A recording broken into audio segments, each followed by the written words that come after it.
You want Philly? Yeah, let's do it. It's easy to sum it up. We're talking about practice. Because it's about as casual as it gets. What's the problem now? That's a clown question, bro. I think we ought to turn the beat on at least. World champions! Start playing with some jam in here. Let's go. Philadelphia, looking as only you can look. Woo! Here we go.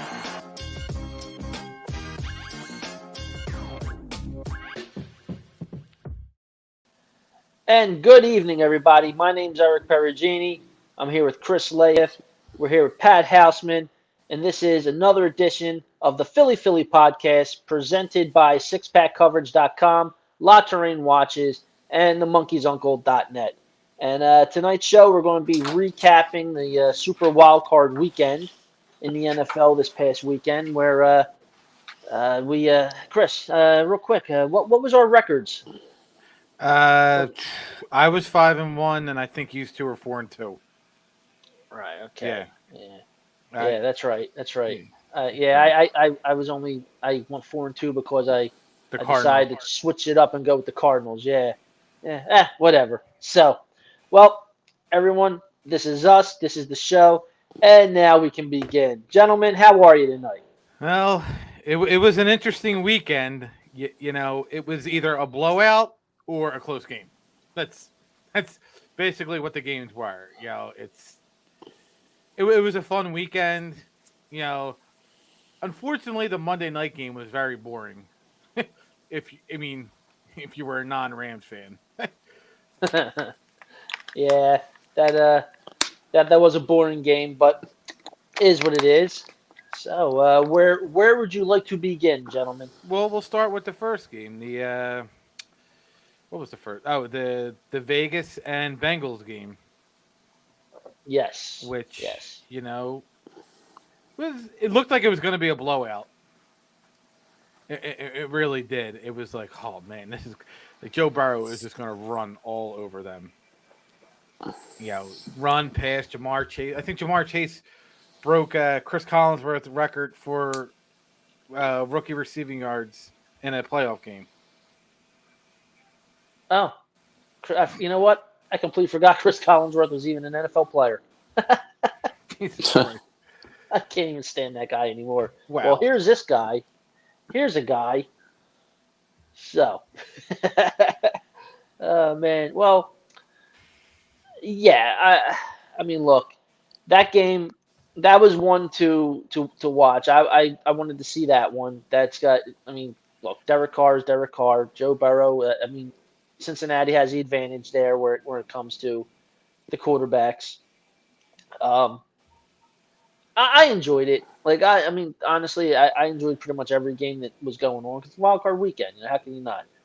But I think we all knew the outcome, what that would be of that game anyway, and we got what we wanted. What did you think of the game, Pat?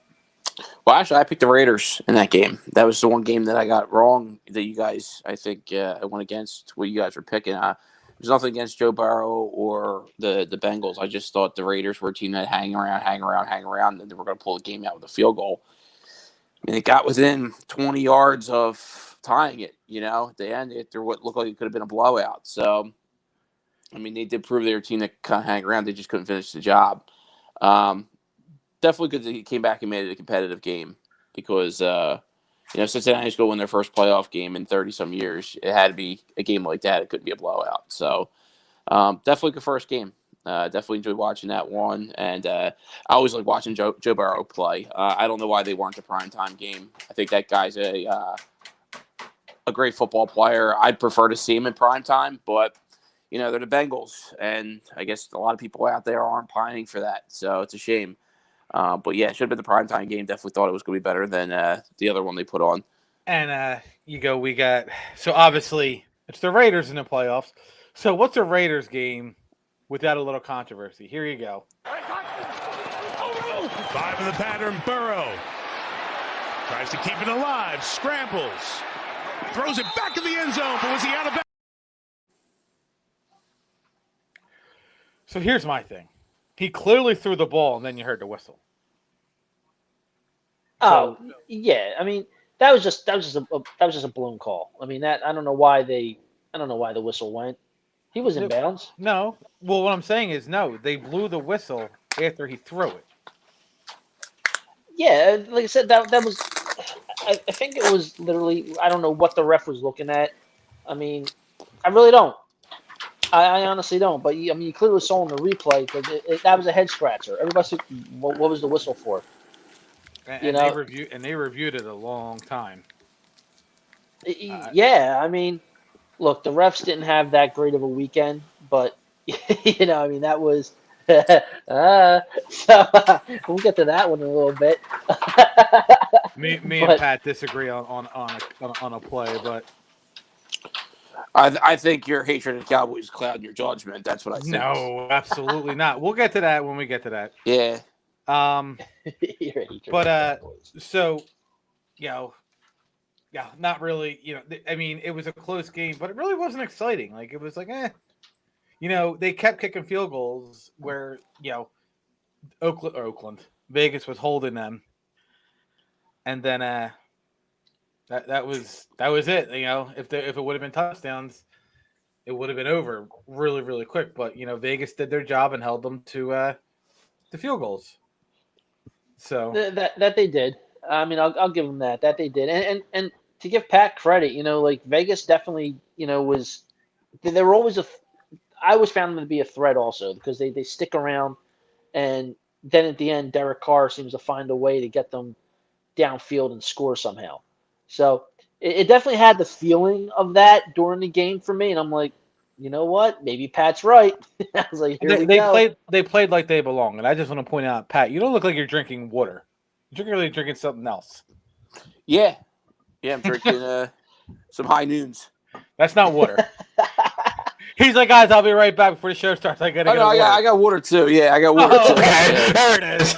Yeah. He's hydrating in between. That's what he's doing. So obviously the first two games, like they were just boring. Like again, and then you switch to Saturday night, Bills versus Patriots. You figure weather would play a factor. It did for one team. Yeah. Like I'm gonna let Pat take this because this is his team because I got nothing. Yeah, I don't really have a whole lot to say about it. They played they played awful. Cheers to Mac Jones for making the playoffs. Yeah. I mean, cheers to the Pats for they missed it for a year. They came back. I'm happy with that, but they were what they were. They were lucky to have gotten there. I think they had a schedule that kind of benefited them. They did win some games that they needed to, but I mean, they kind of showed what they were: a rookie quarterback and a defense that after the midseason point here, they were just simply too old. McCourty looks like he's on his last legs. Hightower has been on his last legs for weeks. Jamie Collins isn't the athletic Jamie Collins we had. Van Noyes at the end of his career. Just a lot of guys that played really well for us that at this point have just hung around too long, and they just can't they can't stay with a fast team like the Bills. Go ahead. No, go ahead. Go. I also saw J.C. Jackson. Everybody's talking about he's a free agent to be, and he's going to be commanding a lot of money. I think they let him walk. He's going to command top flight. He's a second team All Pro. He's going to command top flight money, being a cornerback, and you can't step up and stop Stefan Diggs. If you're going to be a shutdown cornerback and you're going to get Jalen Ramsey money, you need to lock somebody up. And the guy gets a lot of picks, but he doesn't lock anybody up. So they're going to have a lot of they're going to get a lot very creative in the offseason if they're going to get back to the playoffs next year because they're going to have a lot of holes to fill. So it sounds like Philadelphia. It really does. Is there talks of Mac Jones not being the quarterback next year? Because I've heard, because you hear the analysts like the Colin Cowards, all of them saying they should absolutely trade Mac Jones or get another starting quarterback. Mac Jones isn't it? So if you go to the pages on Facebook, it's kind of like Ben Simmons talk. Half the fan base is divided, the other half isn't. And they want to stand by and support the kid. As you know, when we drafted him, I didn't particularly care for him. I didn't think he had an NFL arm. See, what I saw this year, I definitely think he's going to be a good quarterback. I think next year, just based off what I just said, I don't think it's going to get any easier for him because I don't think they're going to make the playoffs next year. I just think it's going to be too many holes to fill, not enough money cap-wise, and not enough picks to really kind of rebuild it in one season. So I think it's going to be a little bit tough. And the schedule's really hard next year. I think it's going to be tough sliding for him next year. I think, coming up with a 9-8 record, it would probably be good. Just like I said, just looking ahead at what's ahead of them.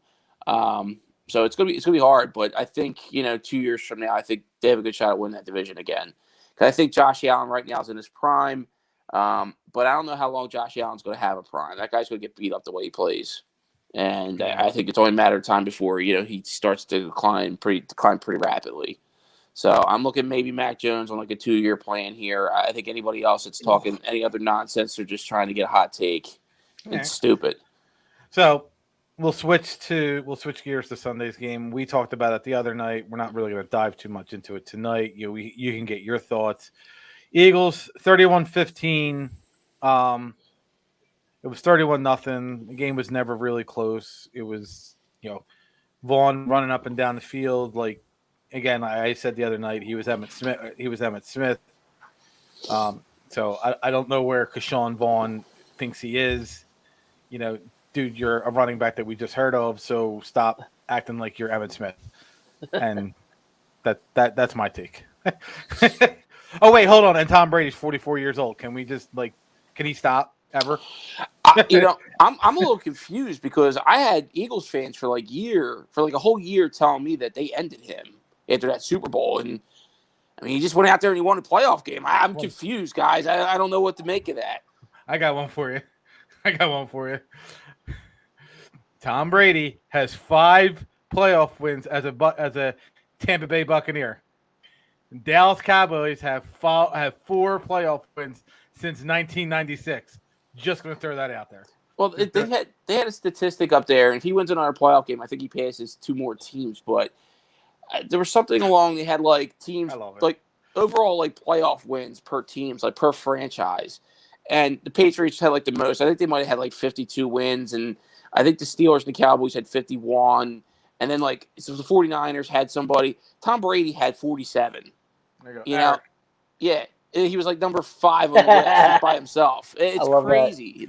Some of the statistics are just absolutely insane for his playoff numbers. It's mind-boggling. He's got a Hall of Fame career his last 10 years. He's got, I think they were saying if he plays another 5 years, he'll have 3 separate Hall of Fame careers. That's crazy. Shut up. Shut up. Yeah. Well, someone is mad upstairs. So, but yeah, Eagles blown out. It is what it is. They kind of ran into a buzzsaw, though. You have a veteran-led team, greatest quarterback of all time. A lot of guys coming back off injury and really getting back kind of healthy at the wrong time for them. That was a tough game. That was a tough draw. All right, so we're going to go into our next defensive front, and without Bosa the rest of the way. Loss of 13.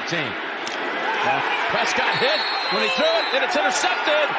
K'Wan Williams able to jump in front.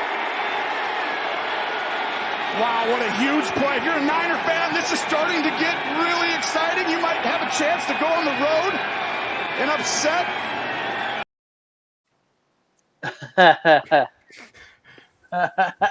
So I just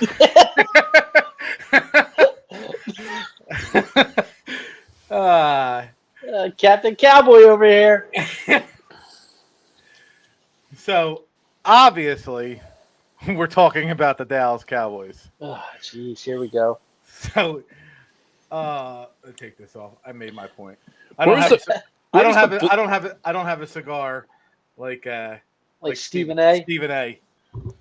So, that's awesome. Where does the blame fall for that team? So here's my thing. We're gonna get into that real quick. But the the current roster of the Dallas Cowboys is a bunch of crying, whining little bitches. Every single loss this year, with maybe the exception of week 1, they blame the refs. Right.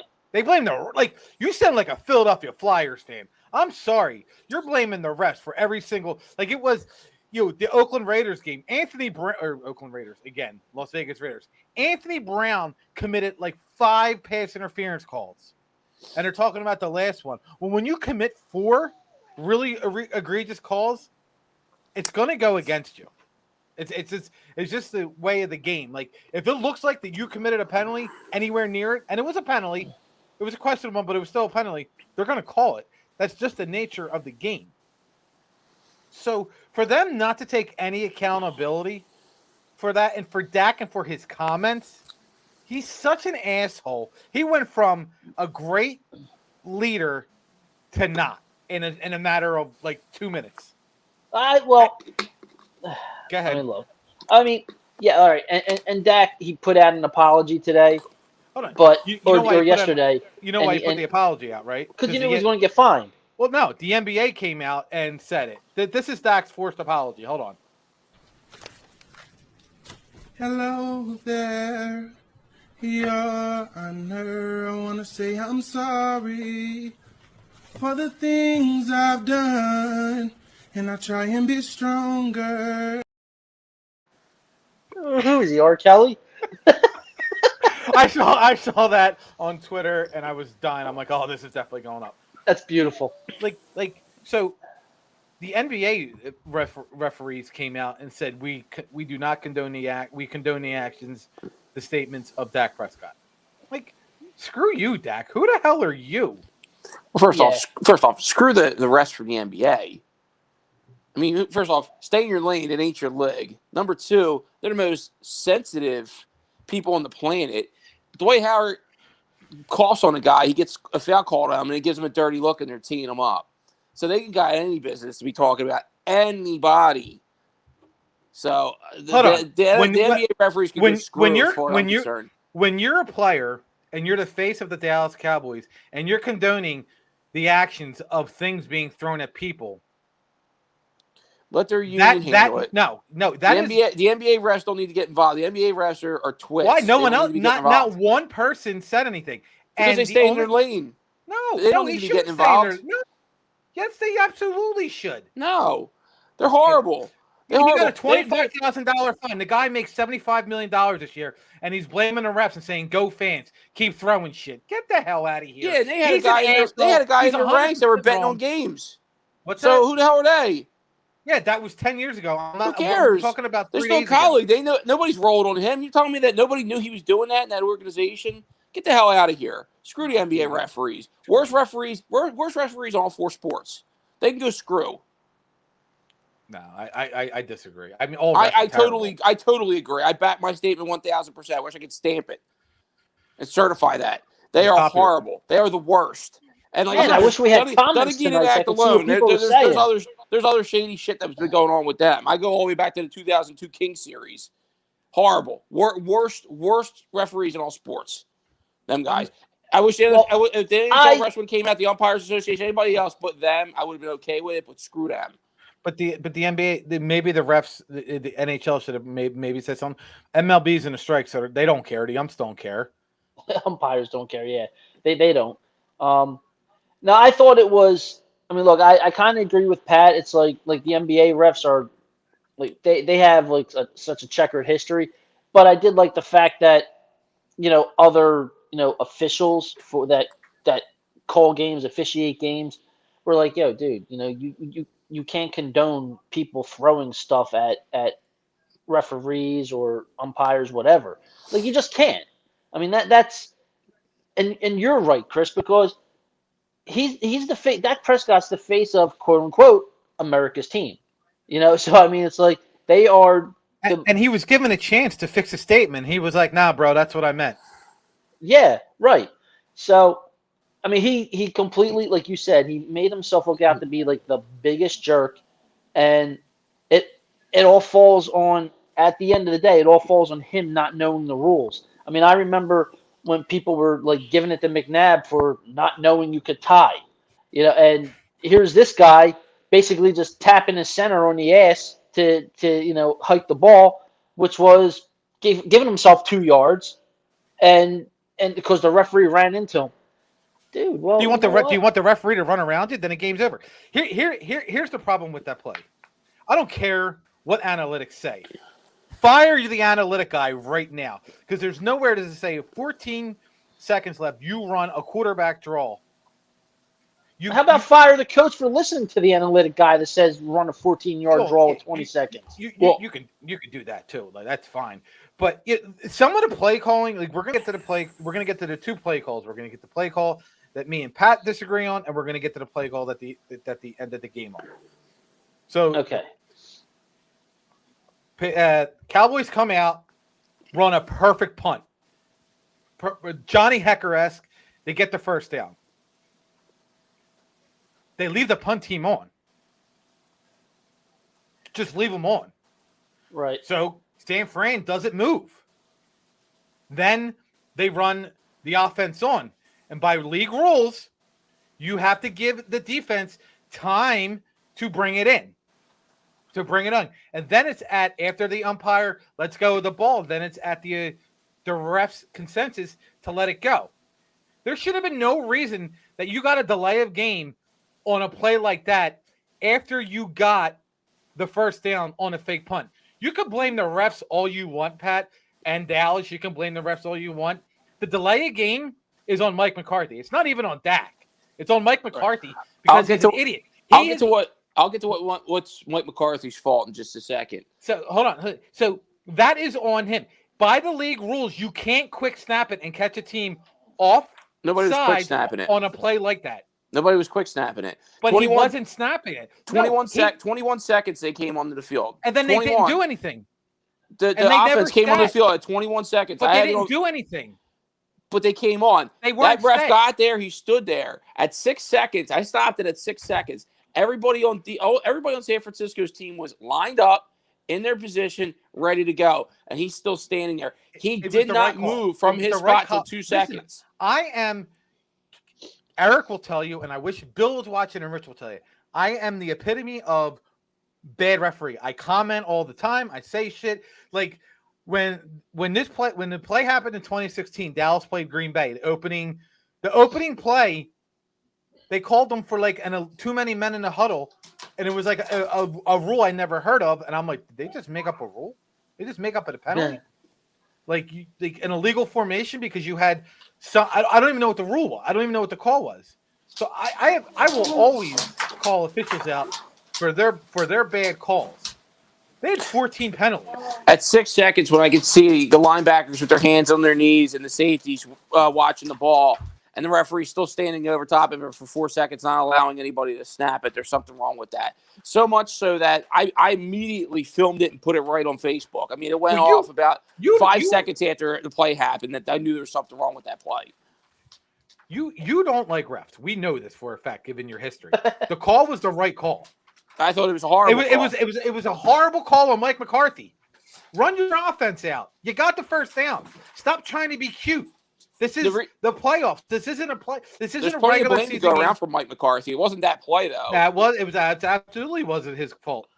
No, that wasn't his fault. His fault was not getting the ball into his playmaker's hands. Pollard barely touched the ball, and CeeDee Lamb was non-existent. On the other side of the field, you had Kyle Shanahan. Kyle Shanahan did what with Deebo Samuel? Made sure Deebo Samuel touched the ball and touched it and touched it and touched it and touched it. He's your best player. You put the ball in your best player's hands in playoff games. And CeeDee Lamb was totally non-existent. They ran no plays for him. They ran no exotic looks for him, like nothing. They didn't do an end around. That's a guy who's a punt returner. He can make a play with his feet. Didn't try any of that. They just completely allowed him to be completely just wiped off the game plan. It was stupid. That's why they lost that game. And that is on Mike McCarthy. First play after the interception. Debo follows his blockers and takes off inside the 10. What a run! Touchdown, San Francisco.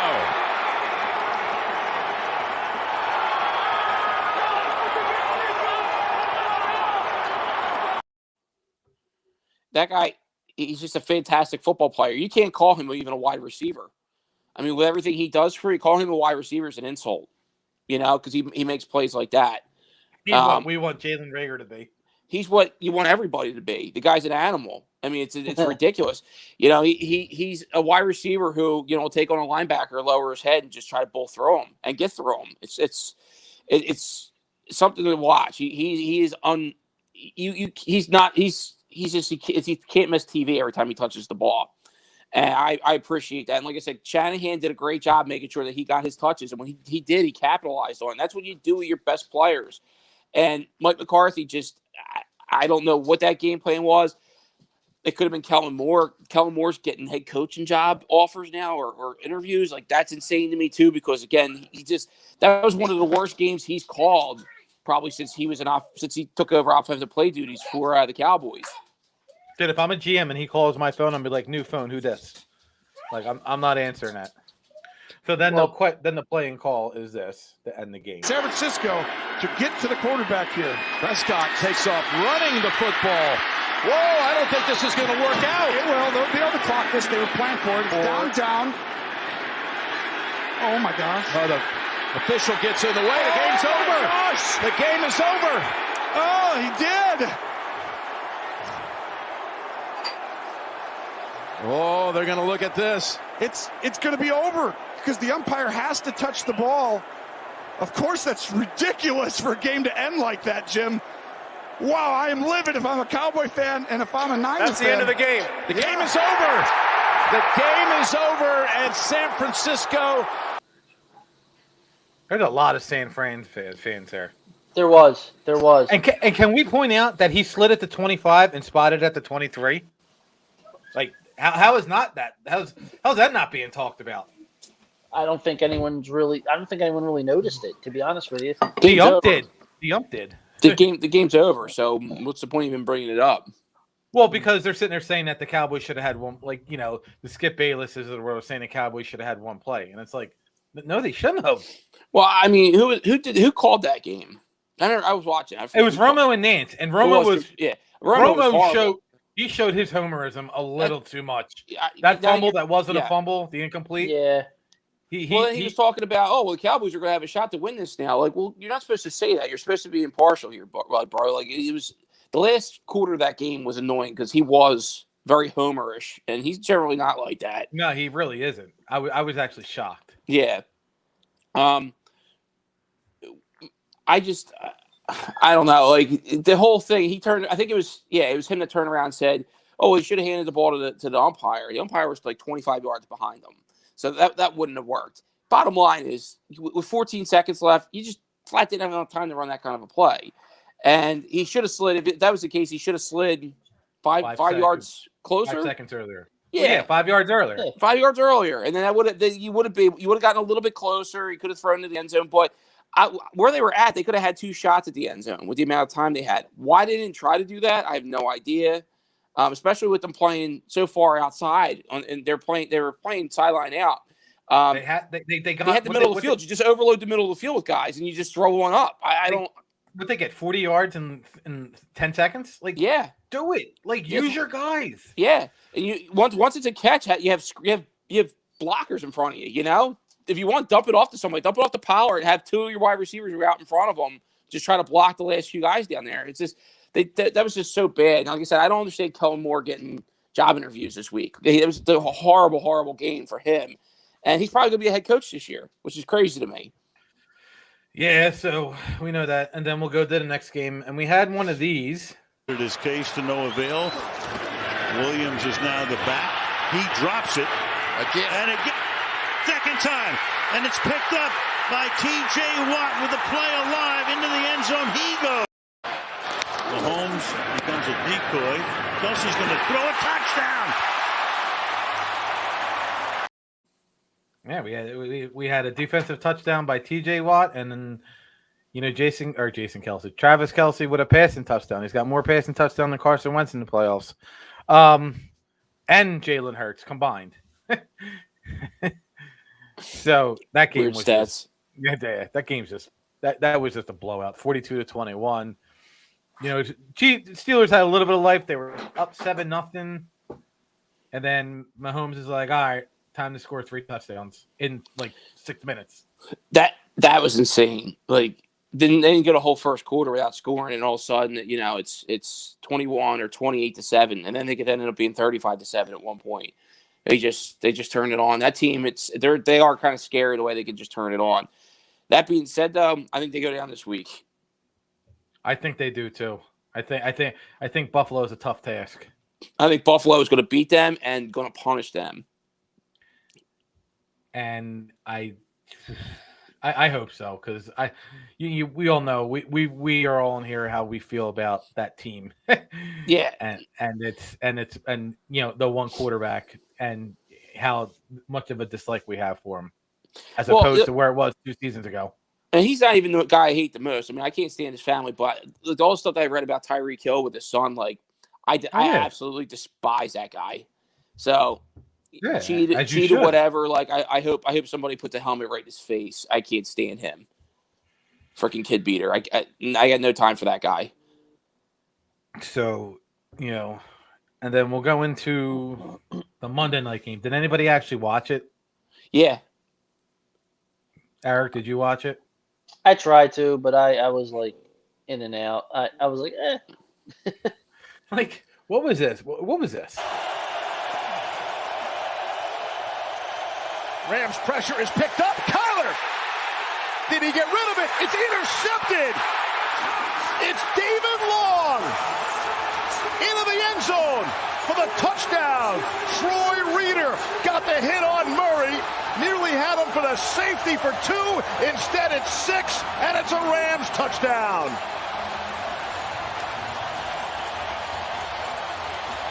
You just have to know the situation in the game. Troy Reeder's going to come on. It's the shortest pick 6 ever by the shortest quarterback ever. Yeah, what was it? 3 yards or something? Yeah, 3 or 2 yards or something. That's crazy. Yeah, that was. I don't know what the hell was going through his mind. That's what should have happened when Jalen Hurts got his foot stepped on and fell and threw the ball to Boston Scott. And that's what should have happened. But I mean, he had luck on his side that day. But that was just insane. I did see that. I was watching that, and I sat there. And what the hell just happened? Did that really just happen? I thought, wow.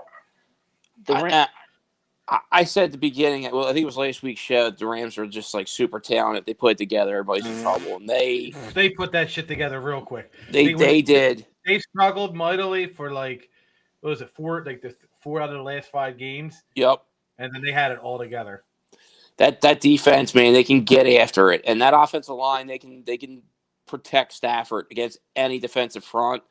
Cam Akers is running well. Now he had a drop where I don't think he saw the ball, but I mean, getting a guy like that back who's actually running that well, and he's got spring in his step, and after the injury he had, and we're so close removed from it. Like, it was over the summer that it happened. It's like, it's impressive that he's back now. He's looking as spry as he is, and if he could turn it on in these playoffs, man, they could be a whole different team too offensively.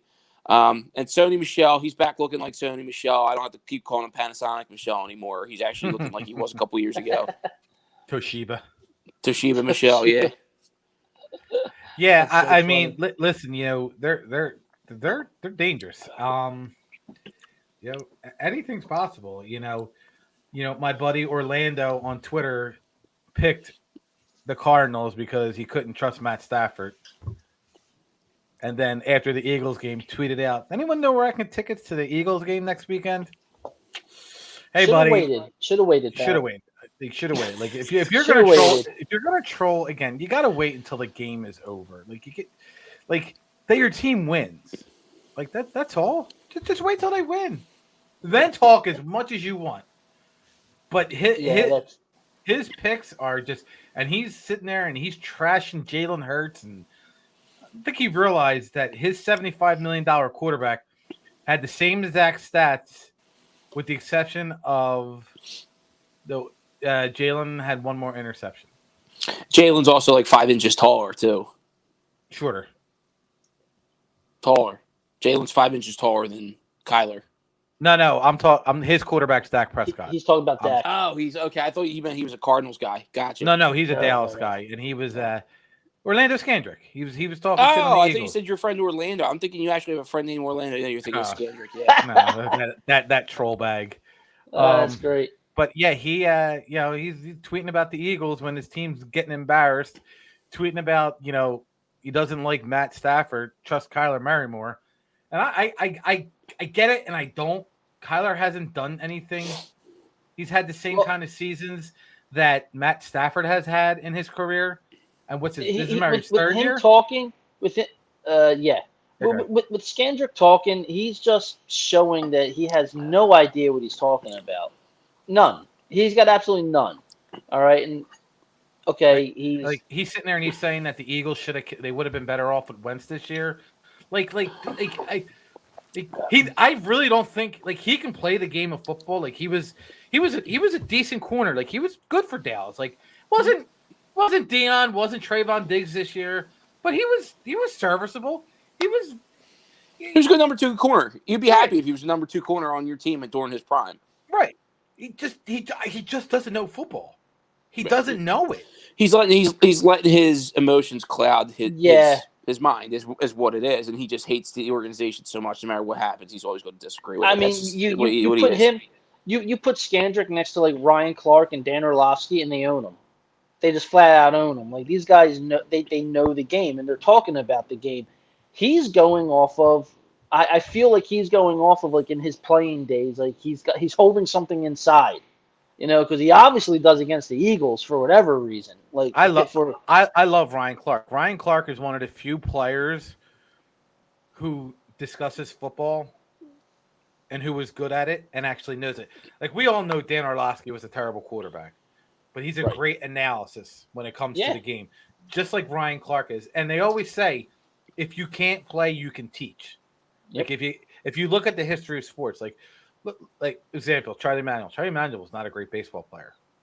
He was a great manager. Look at Mike Singletary. Let's stay with football. Look at Mike Singletary. Why wasn't he a successful coach? He couldn't understand why everybody couldn't be an all-pro like he was. Right. Ryan Sandberg in baseball, great baseball player. Couldn't manage. He couldn't. It's just Mike part Schmidt. Of it. Right. Mike Schmidt he couldn't even get out of the minors. He was like, I'm done. I'm burnt out. Right. So it's so when you sit there and you look at these players and you like you say, he wears his heart in his sleeve. Yeah. I just playing the sport doesn't mean you know it. And I'm in no. Again, I'm doing this from my basement. I am in no way a football connoisseur. If I was, I'd have press passes to Nashville this weekend, but I don't. Well, I mean, just think about it from this perspective. I mean, if you're good at something, you've never had a struggle. You never had to actually learn it. It just came natural to you. If you have to struggle for something, you can understand with other people who are struggling and help them through the struggles. And a lot of that is coaching. A lot of that is coaching. So if you can't help people through the struggle, you can't coach. I mean, that's coaching 101 there. And these guys that it comes super easy to, they can't relate. They can't relate to these people that are struggling to learn or struggling to do certain sets of skills or, again, arm talent. We'll look at Patrick Mahomes. Guy can throw a 70-yard missile on a dime, and you throw a guy like Chad Pennington up there who's got a noodle arm. He couldn't explain to him, well, this is how I do it. It's apples and oranges. You can't talk to somebody like that. But somebody who's had to struggle and learn the position, and make themselves better just to get to that level, they're going to be able to help others do that because more likely than not, those are going to be the majority of the people you run into in professional sports. The guys that are just barely making the team or struggling or, have one bad camp and they're off the team. Those are the guys you got to relate to and build them up and get them to the next level. A lot of these guys where it just comes real natural to them and easy, they're not a dime a dozen. They don't grow on trees. So, the best guys, like you said, they never had to struggle for anything. They never had to learn. They never had to start at the bottom. They were always used to just being coddled and being at the top. So that's why those guys become the best coaches. I mean, it's no, easy. You're right. So now we're going to switch to this weekend's games and we'll get everyone's picks. Well, so we got the Bengals. Go ahead. I wanted to say something real fast. We didn't get to touch on this, but Fox Sports has been destroying the Dallas Cowboys, posting memes and stuff. Well, memes showing stats and stuff. Like, I'm looking at one right now, which I find pretty, like, it's all right. Dak Prescott versus Tony Romo in their first 6 seasons as starters. Their playoff records are identical at 1-3. They post that out there.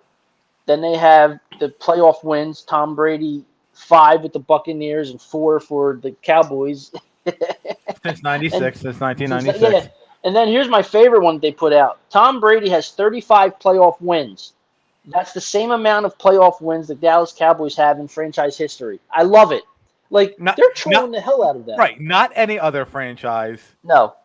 Like, no. Because Cowboys are at the top of the list for most franchise playoff wins. They're top 5 team. Yeah, they they're could up have there. said, but like you said, he's like they could have said like the Eagles, the Redskins, Oh, yeah. the Giants. They're just like, we're going all in.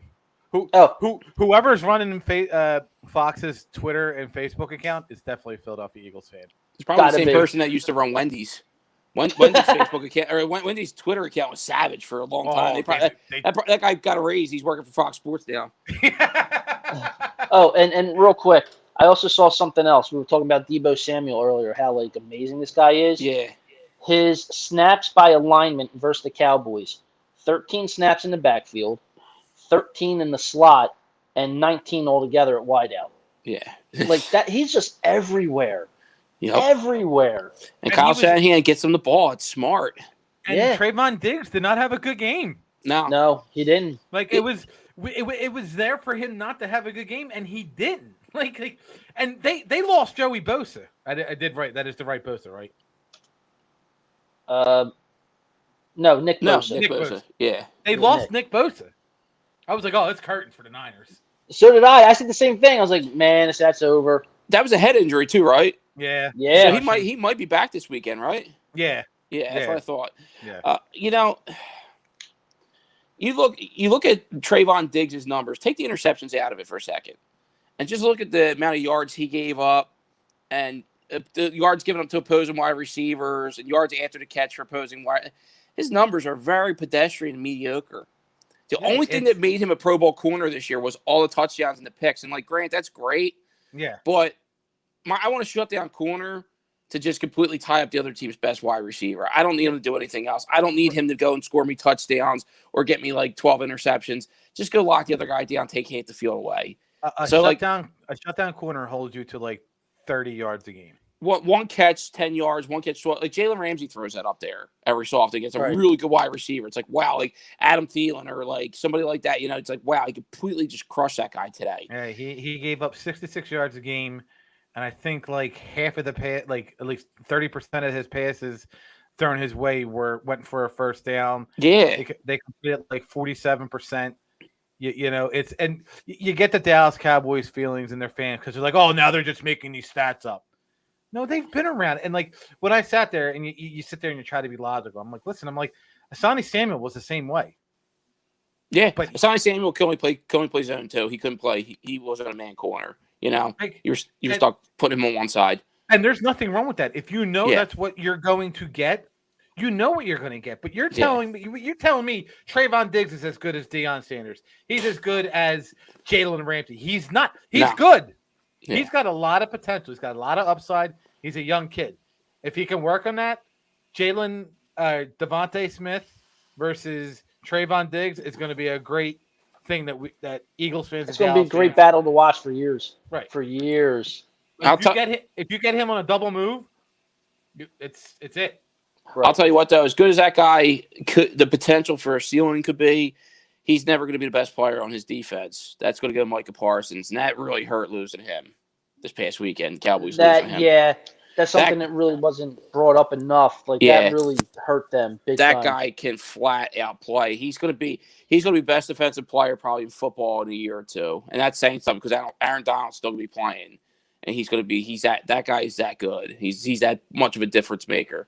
So that was a big loss for them. But like Chris was saying, the Niners lost Bosa, and anything that hurt them for losing Parsons hurt them equally losing that guy because, like I said, he's great at rushing the passer.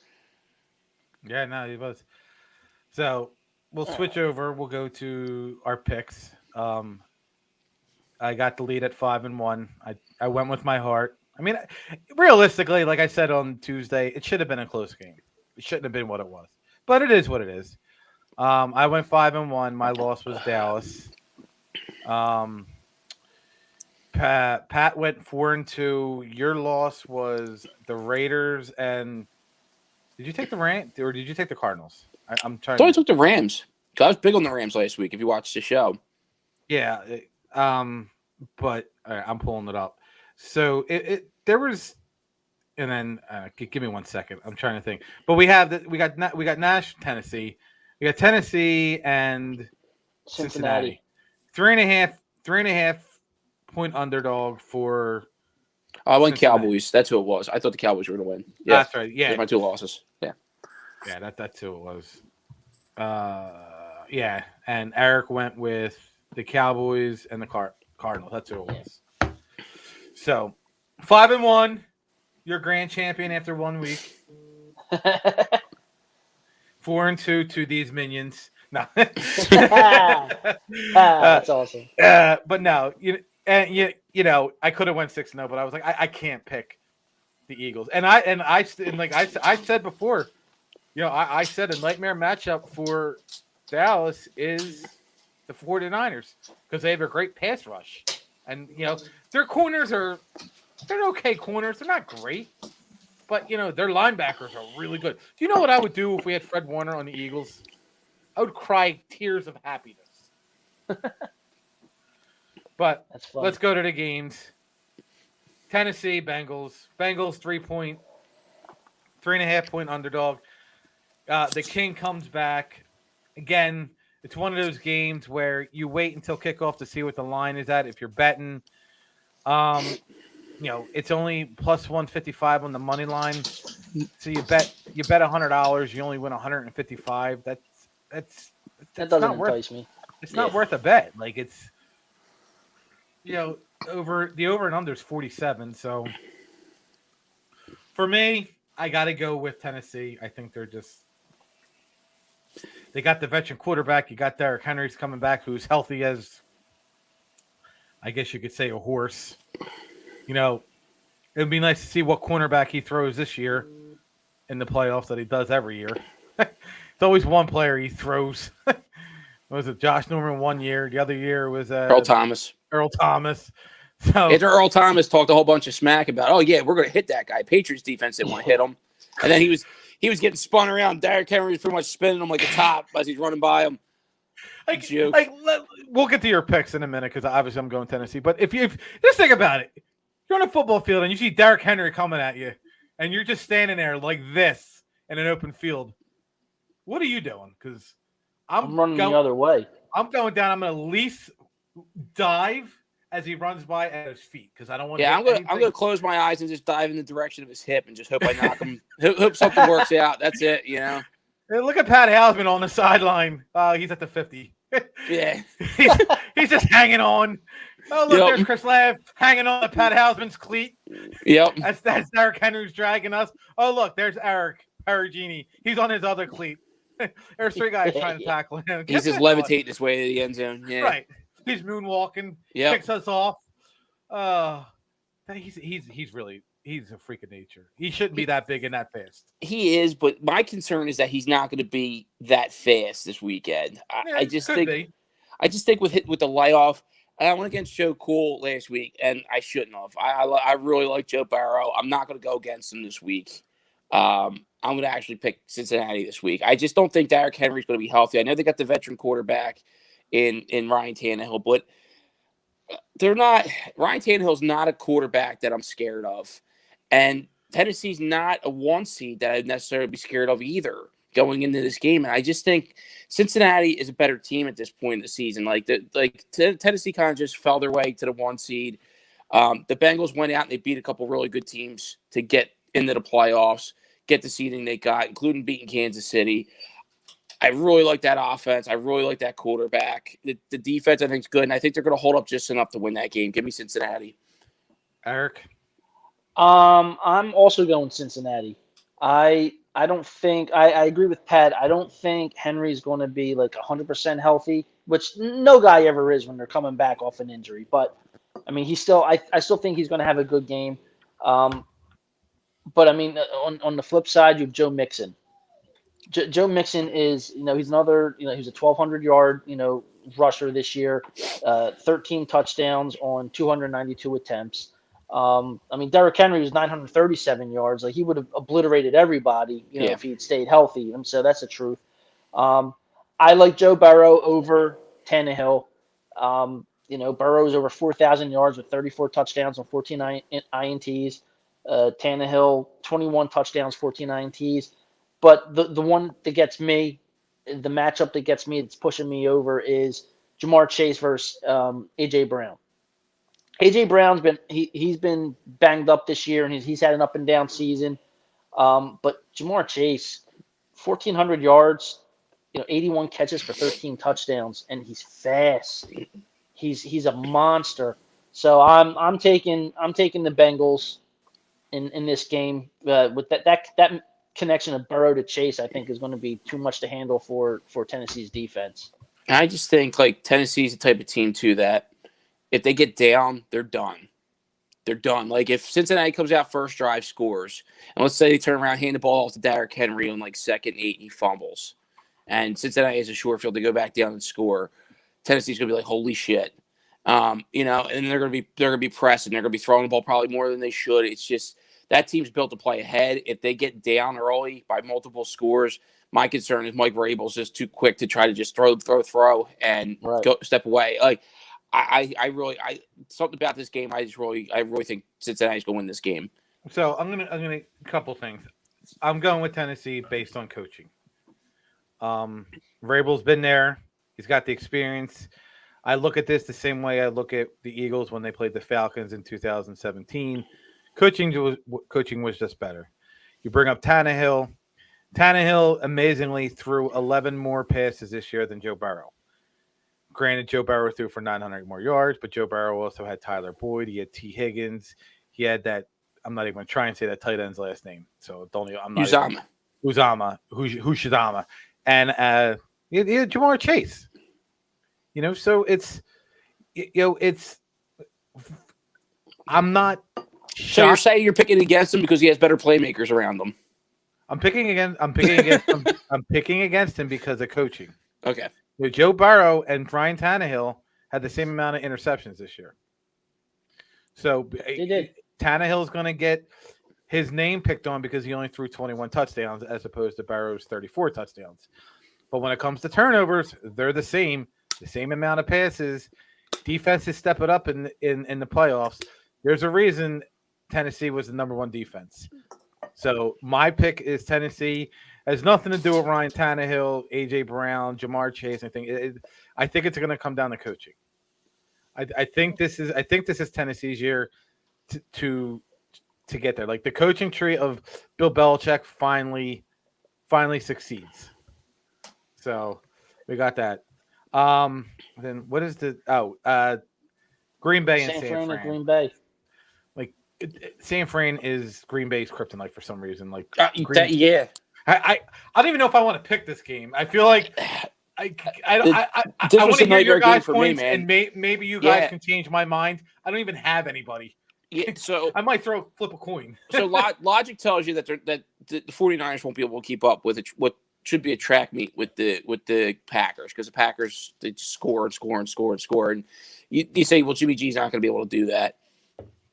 But Aaron Rodgers sucks against San Francisco. So I don't know. I mean, like you said, logic's telling me go Packers. I'm going to go Packers because of that, but I'm not confident in that pick at all. I feel the same way. Like I'm doing the same thing. I'm glad I'm not the only one who's like, let's go Packers, but I think San Fran's going to win. Yeah, I'm not confident. That's the pick I had the least amount of confidence in. Yeah, I'm the same way. I feel the same exact way. I mean, I never count Rodgers out, but you're right. San Fran is their kryptonite. The way Rodgers is the kryptonite for the Bears in Soldier Field. Like, he just owns them there. You know what I mean? So, it's like that's how I feel. So think about this. So you got Cincinnati and Tennessee. The over and under net is 47. Green Bay and San Fran, the over and under is 47. That's a game you don't touch. I don't care. No. You don't touch it all if you're betting. And to be honest, you know what you do? You buy points and you take San Fran. You buy the spread. I mean, on the over-under, I would say San Fran's going to win it because that's what each team's getting 23.5 points. I think for the Packers to win that game, they got to score in the 30s. You're right. Now, and don't forget, Garoppolo's playing with like an injured hand or a wrist. Yeah, it's his thumb. Yeah. It's his thumb. Yeah. It's on his throwing hand, right? It's on his throwing hand. He had it looked like he had like a gross kind of like sore like right here on his thumb. I'm like, I don't know what the hell he's got going on. It looked like a vampire bit him or something. It was gruesome looking, but he's out there slinging the ball still. When that injury happened, I thought, wow, well, he's done. Like Trey Lance will be the quarterback the rest of the way. I'm shocked that he's out there. All credit to him. I mean, he's gotten a lot of hate thrown his way because of him getting hurt all the time and everything. But playing through this injury, which seems like it's a pretty serious injury, and he ain't doing too bad. Kudos to him. But he also did get hurt, I believe, in the game. I think they said he had something wrong with his shoulder. It's something. Yeah. He's really banged. Like I've been reading the tweets all week about him. They're saying that he's like really banged up, but he's going to go. And I'm like, I give him all the credit in the world. And I know people give him a lot of crap for, they don't think that he's a franchise quarterback or whatever. But I mean, he didn't live up to the hype of the contract. Right. I mean, he did get them to a Super Bowl or help get them to a Super Bowl. But yes, he also helped them lose that Super Bowl because he couldn't play. Hey, so did Colin Kaepernick. That's true. Yeah, that's true. That's fair. We're all taking the Packers, but we're not shocked if the 49ers win. No, not at all. Yeah. So now we'll go into Sunday's game. Rams-Buccaneers. I can't wait for this game. This is the game. What's that? You're just going right in. He just went right for the jugular. He's like, Rams. They're going to get enough pressure in the A-gap to really get the pressure in Brady's face, and that's going to be the difference. Rams are going to win that game. Big physical defense. Yep. This is what I think of your pick. Go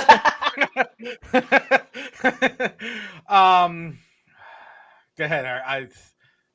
Look. Again, here we go. It's a 3-point spread, which means at the end of the day, it's a push. Money lines plus 125. This is a game where you take the Rams and the points, but you go.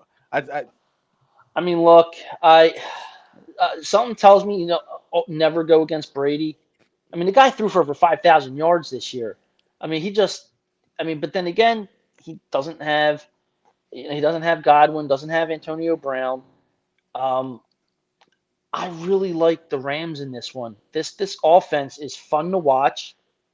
And now they have not only do they have Cooper Kupp to go along with Stafford, but now you have a good 1-2 punch at running back. Cam Akers is back. And I don't think a lot of people are realizing he got game action last week. And your boy Sony Michel. What's that? He had 66 yards last week. Yeah, he had. Yeah, I mean he looks spry.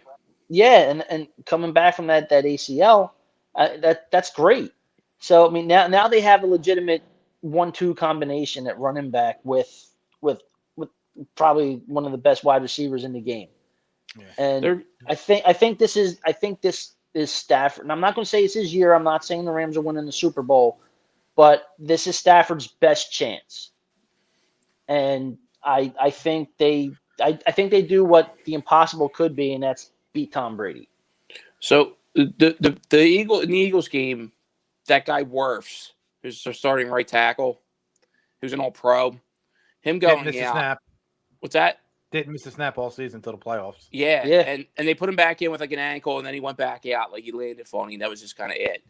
Him not being healthy, and he's probably going to miss that game, is going to kill that team because they're going to be able to get pressure from the outside. You're going to have to help on the outside, which means that the inside is going to have less help to contain Aaron Donald. It's going to be a problem for the Bucs, and you're going to have Jalen Ramsey over on Mike Evans, and that's going to take him out of the game. So you're going to be stuck throwing to Brayton Gronkowski. Not going to be enough to get it done. That the Rams are going to win that game. So my pick, Rams are 3-point underdog. The over and under is 48. With that, I got to go Rams. There's the defense, they balled out last week. So I'm going to go Rams. We all go Rams.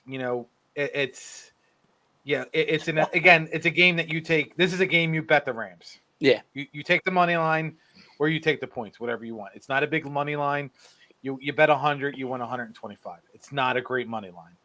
I mean, Cooper Kupp had almost 2,000 yards receiving this year and 145 catches. I mean, he's going to be all over the place. And Beckham now is finally getting used to being in this offense. Talking about no one Beckham. Yeah. Yep. And I was just going to say he's just getting his feeling for this offense. That's the scary thing. So with that, we all got the Rams. Yes. I'm going to go first. I'm going Buffalo. I'm going Buffalo all out. I'm going Buffalo. I think they're going to blow them out of the water. It's going to be a 2-touchdown game. That's just my opinion. I think it's going to be 35-21. It's not about coaching. It's not about offense. It's not about defense. It's Buffalo and Josh Allen. The guy's a goddamn man beast. Maybe he took some Viagra to keep warm. But I think they're going to blow Patrick Mahomes out of the water. Their defense is good. Their offense is good. Everyone's healthy. I'm going Buffalo. It's a 2-point. Buffalo is. I don't understand how Buffalo's a 2.5-point underdog. I don't know either because I mean, the stats for Allen and Mahomes are scary similar. I mean, minus games at Arrowhead, right? Yeah. Yeah, it is. 2.5-point favorite at home is really an underdog.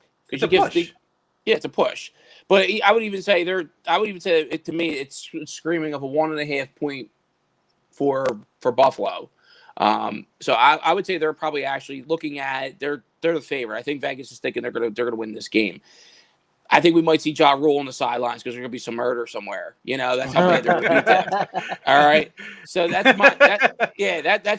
my take on that. I'm totally with Chris. I just think this has I think this just has a magical Bills playoff run written all over it for this year. They are a very good team. They're very good on both sides of the ball. They're a team that does very well, obviously, in the cold, so you don't have to worry about getting derailed. Bad weather game, they're fine in it. I don't see a whole lot of teams that are going to be able to get in their way at this point. So I like the Bills in this game. I think they smash Patrick Mahomes, and I'm going to enjoy every second of it. So, with that, so this weekend's either going to go one of two ways. I'm still going to be king, or we're going to be tied, because we only went different on the Nashville. Yeah. I mean, because I'm going Bills too. I am. I'm going to Buffalo Bills. I mean, I and this is probably going to be, even though the previous game we talked about was like one of my favorites to watch. I can't wait to watch this one because you got two amazing quarterbacks, and they both have an amazing wide receiver to throw to. Like I'm looking at the numbers right now for yards and touchdowns and receptions. Stephon Diggs, 1,225 yards. Tyreek Hill, 1,239. Diggs with 10 touchdowns, 103 receptions. Hill, 9 touchdowns and 111 receptions. Like, offensively, between the quarterbacks and the two number one wide receivers, the game is is really even. Good tight ends too. Dalton Knox is a good wide receiver. I was just going to say, Dalton Knox is a good tight end.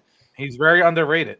Yeah, and he's underrated, but he's going up against arguably like the king right now, of Kelsey, but I mean, so it's didn't Knox didn't Knox throw a touchdown pass this year? And when he did it, he gave his wide receiver the finger. He broke his finger was mangled. Oh, I thought he was actually flipping the bird as he was throwing the ball to him. It was like an inside. Oh, you know what? No, it was, but his hand was still mangled. No, gotcha. You're right. That makes me like the guy even more. So that has me rooting for him. So funny. So I'm gonna go with one wild card player pick from this weekend. If you guys can think of one, give it to me. I'm gonna go Cole Beasley. I haven't heard anything from him, and I guess he's done. I don't know. I don't know if his battery ran out or what. I mean, unless you just made him mad when you said Cole Beasley, he's like, that's it. No, I don't know. I don't have. No, I don't. We say Kingmaker, so. Yeah, I mean, I think he's going to be a difference maker in that game. I really do. It's like, and he's only going to, the more he plays, the more he's going to get his legs under him and everything, and he's just going to get better as the playoffs go on. I mean, so if they make the Super Bowl, he's going to be primed. So yeah, I'll go with Cam Akers. Here comes Patrick again. What happened there, Pat? Yeah, I don't know what the hell happens. After like an hour, just here for like more than like an hour, I feel like I just get kicked off. Everything slows down. I get kicked off, and when I come back on, I'm good. I did hear what you were saying. Though you were saying about one wild card player that's going to play into this weekend. I was like, I guess you didn't like my pick of Cole Beasley. I was like, I guess you made him mad. No, you know what? That's actually a pretty good one. Yes, German. We're sorry we're not talking about the stink ass Giants. And that is the most mention they're going to get on this show. Sorry. You can give us all the eyes you want. Go back to New York. Go down in the sewer with the bum rats. It's all good, buddy. Love you, bro. Since Chris didn't know his name earlier, I'm going to go with Uzama. I think he comes up with 2 touchdown passes this weekend. It's a good one. Yes.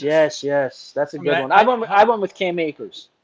That's a good one. Like I said, he's for the injury he had to come back and be playing the way he is right now. Amazing. Like you said, he's got pop in his step, everything. That whoever did his surgery and did his rehab, man, kudos. Everybody should be going there to get it done. I just said to Chris, I said he's only going to get stronger as the playoffs go on. I said, and if they make the Super Bowl, by the time he hits the Super Bowl, he's going to be in full stride. Oh yeah, yep. I expect them to get there. Like I said, that's going to be my pick for the rest of the way out here. That team, like you said, they're going to be tough to stop if they're on it. If everything's rolling their way, they're going to be really, really hard to stop. And Chris just sneezed. Yeah, that was weird. Corona. That's awesome. I got a couple. The king and queen of Walmart. I like that he's got a turnover chain. Yeah, I love the chick that's crying. I'm sorry. Like, sweetheart, you don't even look like you're old enough to remember the last time they won. Listen, but she was crying with like 12 minutes to go in the game. Like Tony Romo even said, like, dude, it's not time to cry yet. Like, what are you doing? Like, that was so weird. She was having her drunken white girl moment. Yeah, she was getting all emotional. Yes, she just walked out of a bar. She was just walking out of a bar on Frankfurt Avenue. You kidding? What the hell's going on? He told me he loved me. I'm going straight to hell. But Chris, did you see the video that I tagged you in from Get Up with Stephen A. Smith showing his top 5 favorite? Oh God, yes. It was amazing. I said, and it's when Dallas loses, it literally brings America together. It's almost like the days after. I hate to compare it. The days of 9/11, like everybody is like everyone's joy, everyone's happy, everyone's posting stuff. They're just disappearing like they always do.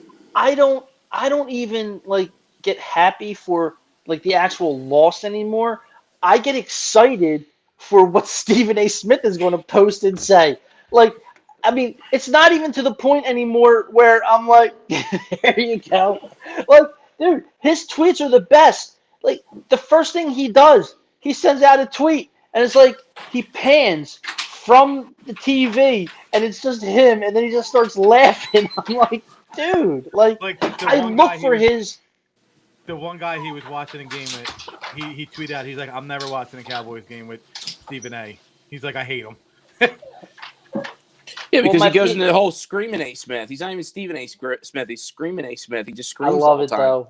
Like I do. Like I look forward to his social media takes more than the actual loss that Dallas is taking. Like I literally do. It's like Stephen A. just gets me. I just start laughing. I'm sorry.